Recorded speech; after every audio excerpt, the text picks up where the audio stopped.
Hello, hello! Chanel from Sanity's Embroidery Designs on Etsy. I'm here to show you my newest make and to make a tutorial. This is a new mug mat. It measures approximately 12¼ inches wide by 7¼ inches high. It has a place for you to either fussy cut centers for or do your own embroidery. Today we're just going to do 2 fussy cut ones. I'm calling this a double window, a mug mat double window. So we're going to start off with supplies. You're going to need 2 layers of water soluble stabilizer, the fabric type, which is like this. And Pellon makes one. It's Pellon 541. That's what this one is. You're going to need your 2 main focal points. They are 6½ inch squares. And I'll show you in a little bit what to do if you need to center your design. Then you're going to need 3 2½ by 6½. One's for your sashing and 2 is for your outer border. Then you're going to need 2 2½ by 14 for your upper and lower borders. You'll also need a 9 by 14 piece of quilting batting or fleece. Pellon has a fleece number 988. Sorry, I had to stop and look. Or you can also use a piece of flannel. You won't get such a heavier mug rug with flannel, but it still works. You'll also need a backing piece, the back of your mug mat at 9 by 14. You will also need matching top and bobbin thread for the finishing edge. You'll also need some tape or pins.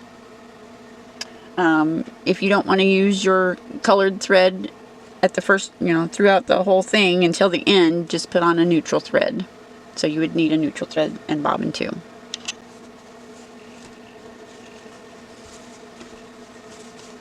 So a couple notes.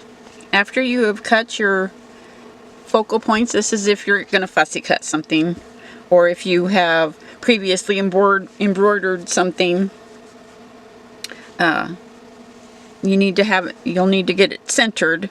This is a flip and stitch or stitch and flip type design.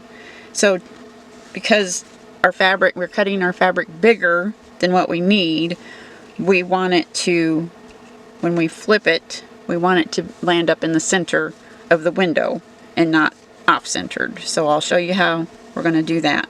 So your window is actually 4½ by 4½. That's what you would see on your fussy cut.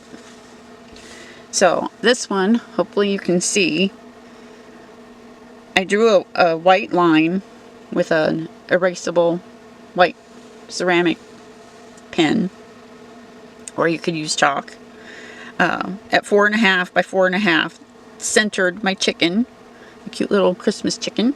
I centered him right in the center. This out here is just your extra that you're going to cut off later, but it gives you plenty of room to hold on to it while you're trimming it down. But to get your chicken in the dead center of your window, we have to trim for the left side.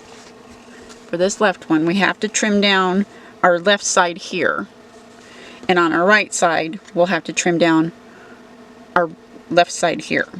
So the left side gets trimmed on the right side gets trimmed off on the left. You're going to trim just on the right side 1/4 or 3/4 of an inch from the edge. So you'll have from the line, if you drew one, it'll be over 1/4 of an inch. So you'll trim that off. Same with this one. You're going to trim off on the left hand side 3/4 of an inch. Okay, so I've trimmed off the right hand side of my left chicken so that there is 1/4 of an inch away from my line. I trimmed the left side of my right hand chicken so that it's 1/4 inch away from the line. This is where it's going to get flipped under 1/4 of an inch.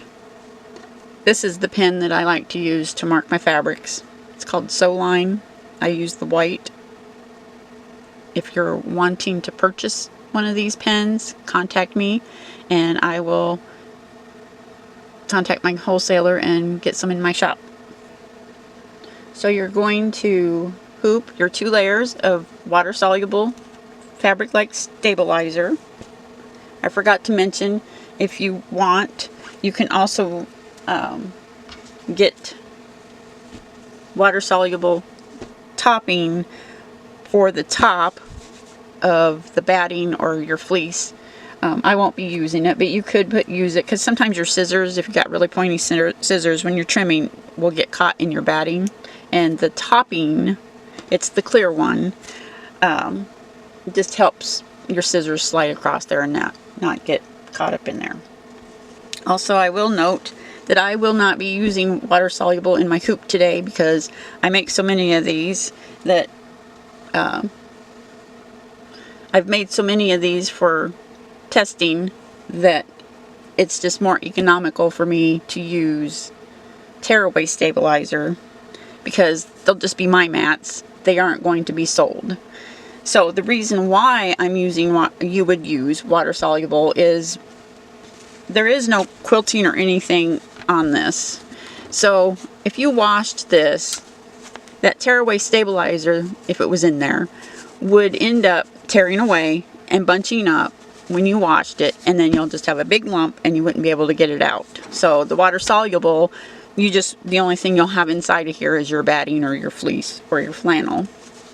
But since this is just mine, I don't care. I'll use it. If it bunches up, I'll cut it open and take it out and re-sew it for myself, or just throw it away if need be. But that's the reason why it's better to use water soluble than the tearaway for these mug mats. Another note is, if you're using the WSS water soluble stabilizer and you sell your mug rugs, you might, if you're not going to wash them before you sell them to get all that WSS out, put a note on your mug rugs that these need to be washed before use, because if you get them wet, it's gonna end up crinkling up, and your customer may get mad wondering what's going on. So just make a note on there that they need to wash it before use. Okay, so we're pretending that mine is the WSS hooped. And this, remember, this is a large mug rug, so you're going to need a large hoop. At least a 7 by 12. I'm not sure what the hoop sizes are anymore. I haven't kept up on them, but at least a 7 by 12. So one more note, just my disclaimer. Not all digitizers do the same thing in the same manner. My way may not be how another digitizer does things, and vice versa. Please follow the instructions carefully for this project. You will notice a lot of thread changes in this design. Don't worry, you don't need to change your thread this many times. I will explain as we go along. Also, your machine may have the orientation vertical instead of horizontal. Mine is horizontal. If your machine has a vertical hoop, your numbers will be your number 2 and number 3 placement numbers will be at the top of your hoop. 4, 5 will be at the lower. 6 and 7 will be at your sides. So go ahead and put your hoop on your machine. Run the first color. This is going to be your placement lines for your batting and fleece. So here is the placement line for my batting or my fleece. I'm using Quilter's batting. It's just a basic 80-20 batting. 80% cotton, 20% polyester. So just make sure this covers all of your stitching lines. And you can tape or pin it to secure it out of the line of stitching if you use pins. So you can put them way up here in the corners. My batting isn't real straight. I didn't cut it exact, but you will have plenty of room if you center it correctly. So once you have that secured, put the hoop back on your machine, run color 2. Now color 2 will stitch the placement lines for your fabrics. I'm no longer adding the numbers in the stitching. I figure I'll just put them in the instructions. That way you don't have to deal with it being in your design. Also, don't forget, if you wanted to put your topping on top of the fleece or your batting so that your scissors don't get caught in it, you can do that now. I'm not using the topping. So go ahead and run color number 2 for your placement lines. Okay, so here's our placement lines. This is where all our fabric's going to be once it's all done. So your very first one, if you look at your instructions, I have a layout of what numbers are where. This is number 1. This is the very first one that's going to be stitched down, and it's going to be just like you're doing applique. There's no flip and stitch on this. So your center sashing goes on that one. You're going to take your 2.5 by 6.5 fabric, and you're going to center it on top of that rectangle. Use taper pins to hold it in place. Make sure your pins are out of the line of stitching. The stitches are going to be exactly where this rectangle is. Put it back on your machine. You do not need to change your thread colors. It's just to make your machine stop, is why there's so many different colors. Put it back on your machine. Run the next stitch. That will put a zigzag stitch around, and then we'll trim it. Remove your pins or your tape, whichever you used, and then we're going to trim around this zigzag stitch as close to the stitches as I can. It's not real imperative on this design to be super close, but you want to get fairly close. I like using these curved Fisker scissors.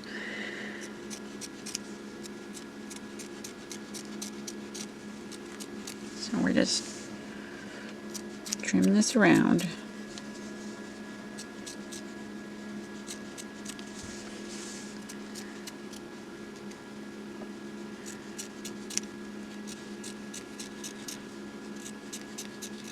Okay, so now is where the flip or stitch and flip. Now is where the stitch and flip starts. Number 2 is your focal point or your focal fabric. It's going to end up being here once it's stitched down. You want to be sure that you center your fabric up and down, and you can kind of use your line as a guide. It'll be 1/4 of an inch away from your upper and lower stitches. So the line that you drew around your chicken, the 4.5, is going to be 1/4 of an inch in from these stitched lines. Now make sure that you have the side that has the 1/4 of an inch cut away from the edge. It's going to be flipped face side down. This is number 2. This is where the fabric is going to end up. Align the straight edge of your fabric with the straight edge of the previously sewn piece. Make sure you're centered top and bottom, and run the next. You want to secure that down and run the next stitch. That will be your seam line. Okay, here's the seam line that just sewed. Now you're going to flip your fabric over.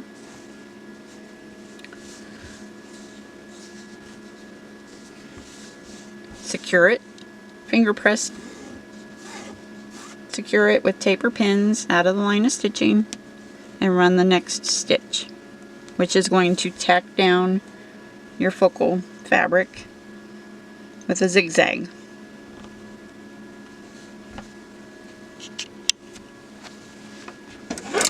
Okay, here's the zigzag around the focal.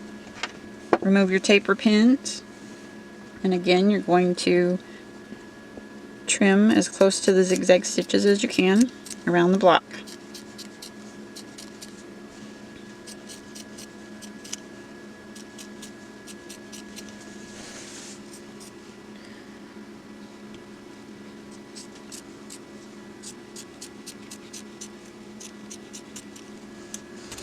Okay, the next one is number 3.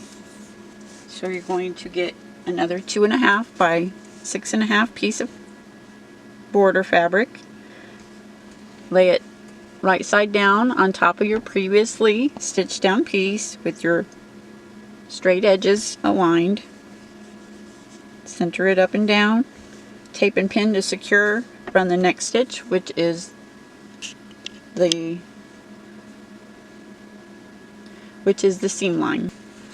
Okay, here's the satin or the seam line. Flip your fabric, finger press, taper pin to secure, out of the line of stitching, put it back on your machine, run the next stitch that will put the zigzag around this piece. And I have an important note after stitching this one down before you cut. So don't cut around the whole thing yet, or after that stitch is. Okay, here's the zigzag tack down stitching. Now this time on this end piece we're only going to trim off the top and just cut it straight across, and the bottom, and then just cut that straight across. Leave this flap here. You may ask why.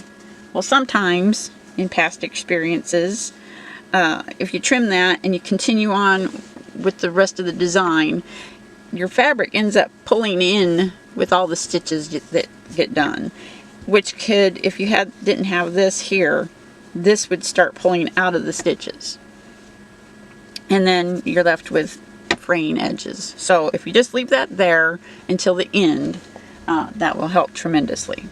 Okay, so now we're on to piece number 4, which is the other focal point, focal fabric. Again, you're going to align your edges, previously stitched pieces, align up and down. Remember, this one was cut 1/4 inch away from your focal line. So I'm just eyeballing it.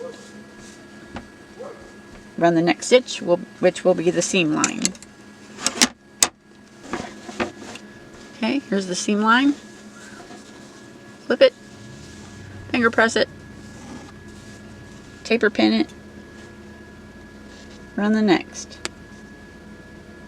It's the zigzag round.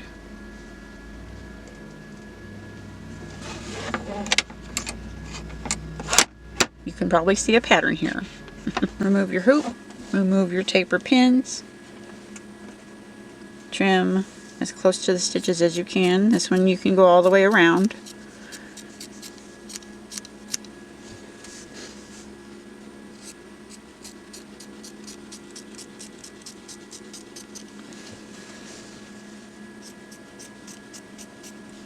The next piece is the right hand side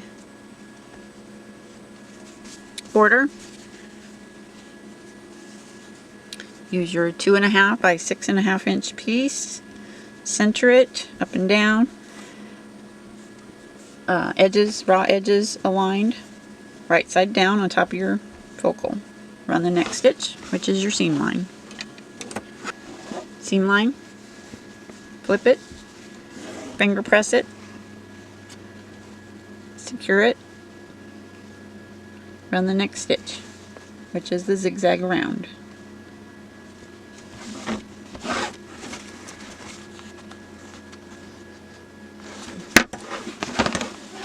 Here's our zigzag.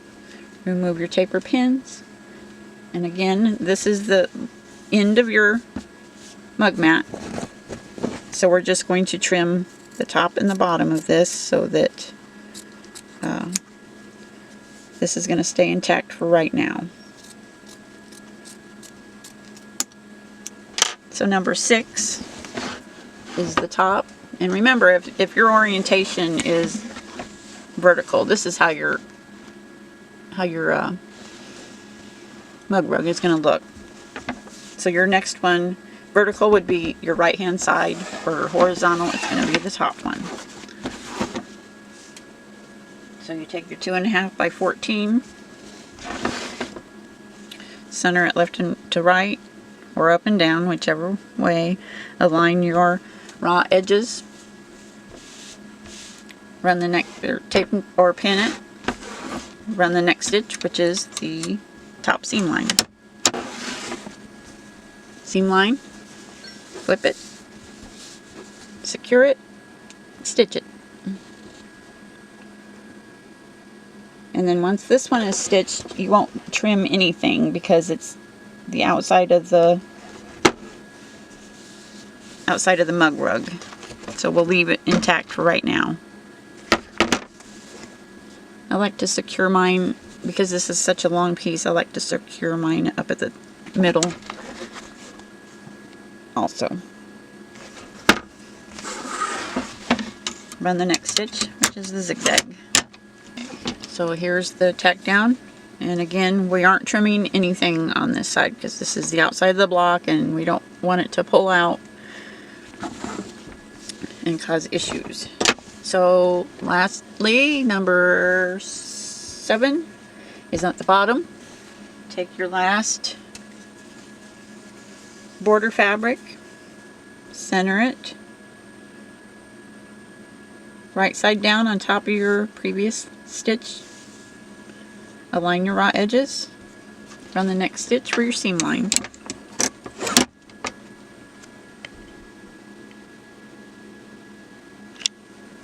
Okay, here's our seam line. Flip it, finger press it, secure it. So here's your zigzag stitching, and your front is all done. Don't trim anything off yet. You're going to flip your hoop to the back side. You're going to grab your 9 by 14 backing fabric, and you're going to center it, covering all of your stitches. You should have about 1 inch all the way around overhang. I like to pin mine from the front. I don't like to have tape on the back because sometimes it rolls up and comes off and gets caught up in the machine. So you do you, but I like to pin mine. So I hold the corner, flip it, add my pin, come back, flip it back, hold the opposite corner, flip it, add my pin, and then repeat with the other 2 corners.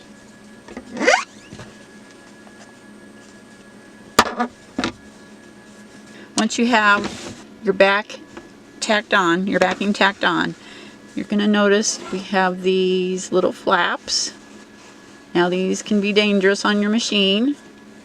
Your hopping foot can get caught on them and cause all sorts of problems. So we're going to use some tape and just tape those down.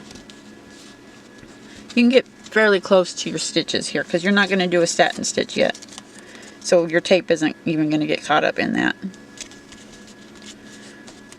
So you have 4 places to put your tape.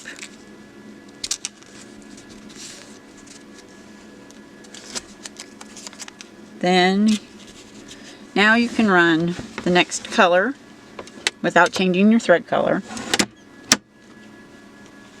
And that will tack the backing on. Okay, so we've tacked the back on. We can remove our pins. You can remove your tape.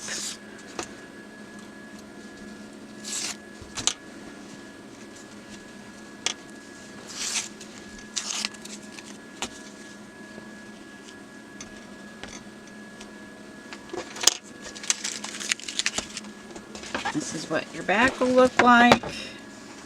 You see you have the little bitty satin stitches there. And now you can go ahead and trim your backing all the way around.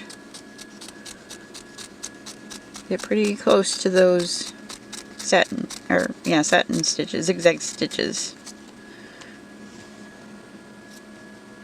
to be sure that they get covered at the very end.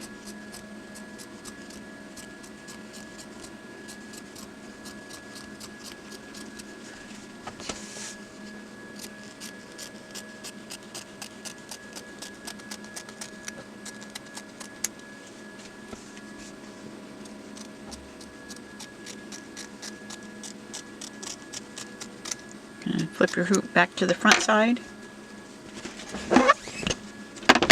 and you're going to trim your fabric and batting or fleece or flannel, whatever you used, all the way around, close to the stitches.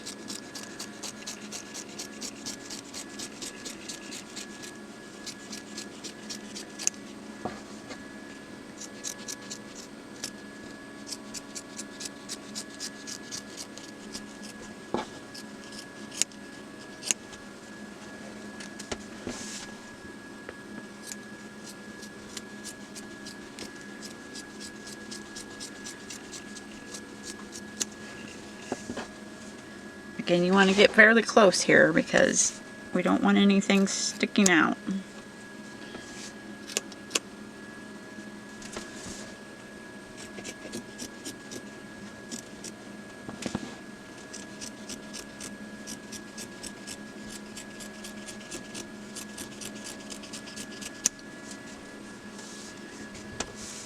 I'm going to go ahead and trim a little bit more here. Have some batting that still sticking out a little bit.